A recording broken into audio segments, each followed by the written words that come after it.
Gorilla একটি মানুষের বাচ্চা পায়। প্রথমে ভয় পায়, যখন চোখে জল দেখে তখন তার মাতৃ হৃদয় জেগে ওঠে। বাচ্চাটিকে কোলে নেয় এবং জড়িয়ে ধরে, ঠিক তার নিজের সন্তানের মতো আদর করতে থাকে। গরিলা শিশুটিকে কলা খাওয়ায়, পিঠে করে নদীর ওপারে নিয়ে যায় এবং গাছের ছায়ার নিচে ঘুম পাড়িয়ে দেয়। জঙ্গলের অন্যান্য প্রাণীরা রসিকতা করে একটি মানুষের শিশু গরিলার সন্তান, কিন্তু গরিলা গর্বের সাথে হাসে। বছর যত গড়াচ্ছে তত বলু বড় হচ্ছে, গরিলার গর্জনের অনুকরণ করছে, ফল ছিঁড়ছে, গাছে উঠছে। একদিন বলুর খোঁজে কিছু মানুষ জঙ্গলে এলো। গরিলাকে দেখতে পেয়ে তারা তাদের বন্দুক বের করলো। বলু দৌড়তে দৌড়তে এসে বলে, একে মেরো না, এটা আমার মা, তোমরা একে ছেড়ে দাও।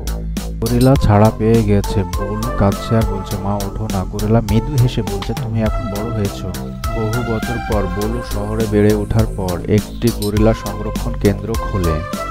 দেয়ালে একটি পুরনো ছবি ঝুলছে, এটাই বলুর হারিয়ে যাওয়া মা বাবা।